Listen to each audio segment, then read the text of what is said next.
அன்பு ஆன்மீக தமிழ் அன்பர்களே நண்பர்களே, உங்கள் அனைவருக்கும் தமிழ் யூடியூப் சேனலின் இனிய தமிழ் வணக்கம். தாய்மொழியால் இணைவோம், தாய்மொழியை வளர்ப்போம். வாழ்க தமிழ், வளர்க தமிழ்.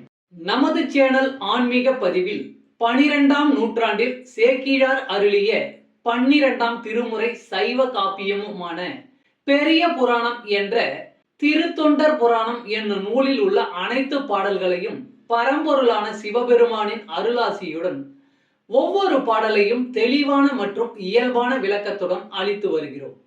நாங்கள் அளித்து வரும் இந்த பெரிய புராணம் என்ற திருத்தொண்டர் புராண பதிவினை கேட்டு அதன் இனிமை உணர்ந்து அகிலம் காக்கும் இறைவனின் அருளாசியை பெற்று இறைப்பயன் அடையுமாறும், மேலும் இந்த பதிவிற்கு லைக் மற்றும் ஷேர் செய்தும், அது மட்டும் அல்லாமல் இதுவரை இந்த சேனலுக்கு நீங்கள் சப்ஸ்கிரைப் செய்யவில்லை என்றால் சப்ஸ்கிரைப் செய்து பெல் பட்டனையும் அழுத்தி ஆதரவு அளிக்கவும் அன்புடன் கேட்டுக்கொண்டு இப்பதிவினை தொடர்கிறேன். வாருங்கள், ஆன்மீக பதிவில் சேக்கிழாரின் 12ஆம் திருமுறையான பெரிய புராணம் என்ற திருத்தொண்டர் புராண பாடல்களை தெளிவான விளக்கமுடன் அறிவோம், அறிந்து தெளிவோம், தெளிந்து இறைப்பயன் அடைவோம்.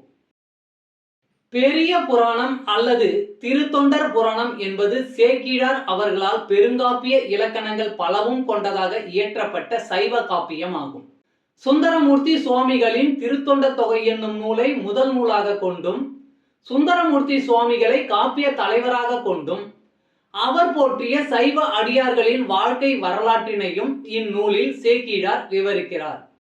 திருத்தொண்டர் தொகை நம்பியாண்டார் நம்பி எழுதிய திருத்தொண்டர் திருவந்தாதி ஆகியவற்றை மூல நூல்களாக கொண்டும், 2ஆம் குலோத்துங்க சோழனிடம் அமைச்சராக இருந்த சேக்கிழார் பல ஊர்களுக்கு சென்றும் திரட்டிய தகவல்களை கொண்டும் பெரிய புராணம் எழுதப்பெற்றுள்ளது. 2ஆம் குலோத்துங்க சோழனின் ஆணையின்படி தில்லைக்கு சென்றவர் அங்கு இருக்கும் இறைவனான நடராசர் உலகெல்லாம் என்று அடியெடுத்து கொடுக்க சேக்கிழார் உலகெல்லாம் உணர்ந்து ஓதற்கு அரியவன் என பெரிய புராணத்தை தொடங்கியதாக நம்பப்படுகிறது. இடைக்கால இலக்கியத்தில் மக்களின் வாழ்க்கை பற்றி வரலாற்று போக்கில் அறிவதற்கு இந்நூல் உதவுகிறது. பெரிய புராணம் முதல் காண்டம், 2ஆம் காண்டம் என 2 காண்டமாகவும், முதல் காண்டத்தில் 5 சருக்கங்களையும் 2ஆம் காண்டத்தில் 8 சருக்கங்களையும் உடையதாக அமைக்கப்பெற்றுள்ளது. சுந்தரமூர்த்தி சுவாமிகளின் திருத்தொண்ட தொகையில் இடம்பெற்றுள்ள பாடல்களின் முதல் வரியே சருக்கங்களின் பெயர்களாக உள்ளது.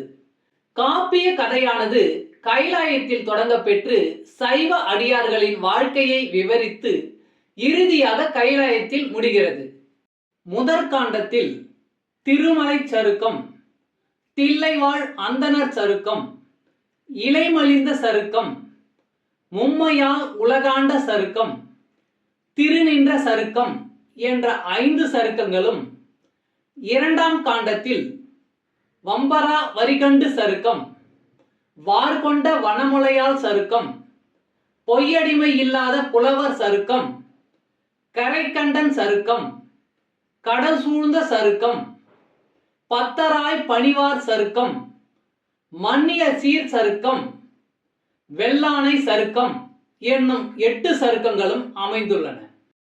இந்த 13 சருக்கங்களிலும் உள்ள மொத்தம் 4286 பாடல்களையும் ஒவ்வொரு பதிவிலும் ஒவ்வொரு பாடலாக தெளிவான மற்றும் இயல்பான விளக்கமுடன் கேட்டு இறைப்பயனை அடைய உள்ளோம்.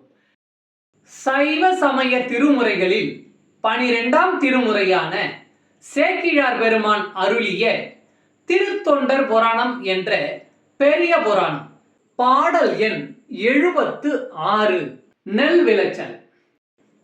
அரசு கொள் கடன்கள் ஆற்றி மிகுதி கொண்ட அறங்கள் பேணி பரவரும் கடவுட் போற்றி குறவரும் விருந்து பண்பின் விரவிய கிளையும் தாங்கி விளங்கிய குடிகள் ஓங்கி வரைபுரை மாடம் நீடி மலர்ந்துள்ள பதிகள் எங்கும். அரசு கொள் கடன்கள் ஆற்றி மிகுதி கொண்ட அறங்கள் பேணி பரவரும் கடவுட் போற்றி குறவரும் விருந்தும் பண்பின் விரவிய கிளையும் தாங்கி விளங்கிய குடிகள் ஓங்கி வரைமுறை மாடம் நீடி மலர்ந்துள்ள பதிகள் எங்கும். பாடலின் விளக்கம்.